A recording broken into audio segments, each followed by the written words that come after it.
ଦୟାକରି ଧ୍ୟାନ ଦିଅନ୍ତୁ। ବାସି ପିଜା ଖାଇବା ପାଇଁ ଘରୁ ଥାଳିଆଟେ ନେଇକିରି ଆସନ୍ତୁ।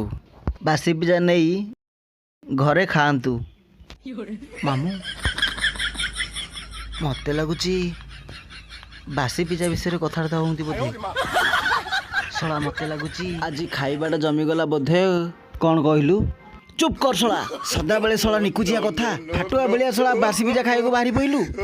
ଆଉ ଗୋଟେ ଥର ସେମିତି ଆଖୁଆ ଦୋକାନରୁ ଗୁଲୁଗୁଲା ଚୋରି କରି ଆମେ ଦୁହେଁ ଧରା ପଡ଼ି ଛେଚା ଖାଇଦେଲେ ସେ କଥା କ'ଣ ଏତେ ଶୀଘ୍ର ଭୁଲିଗଲୁ?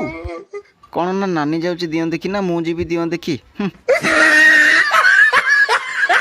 ଏ ମାମୁଁ, ପାଟିରୁ ଭାରି ଜୋରେ ଲାଳ ଗଡ଼ୁଛି। ପ୍ଲିଜ୍ ଚାଲ ନା।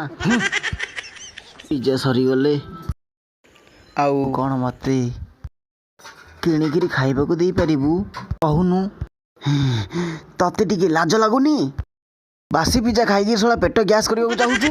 ତୁ ଶଳା ଏତେ ଛୋଟ ଲୋକ ଭଳିଆ କ'ଣ ପାଇଁ ହେଉଛୁ? ଶଳା ତୋର ମୁଣ୍ଡ ମାଡ଼ ହେଇଯାଇଛି କିରେ? ହେ ମାମୁଁ, ପିଜା କଥା ଶୁଣିବା ପରଠାରୁ ମୋ ପେଟରେ ମୂଷା ଦୌଡ଼ିଲେଣି।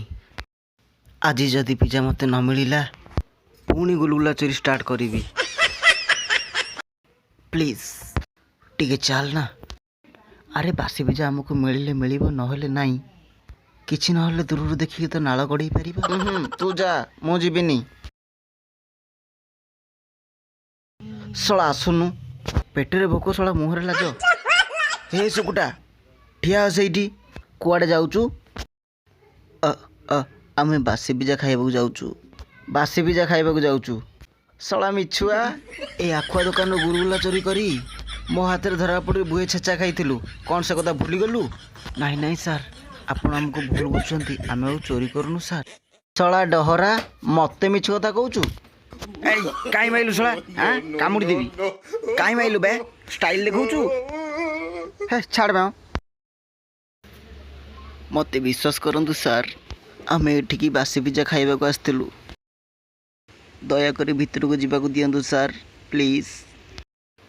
ସେ ସତ କହୁଛି ସାର୍। ମୁଁ ତାକୁ ଦେଖିଛି, ସେ ଟଲି ଚଲାଉଛି ସାର୍। ସେ ବାସି ପିଜା ଖାଇବ ବୋଲି କଲବଲ ହେଉଛି ସାର୍। ପ୍ଲିଜ୍ ତାକୁ ଯିବାକୁ ଦିଅନ୍ତୁ ସାର୍। ଠିକ୍ ଅଛି, ଯା, ପିଜା ମିଳିବଟି।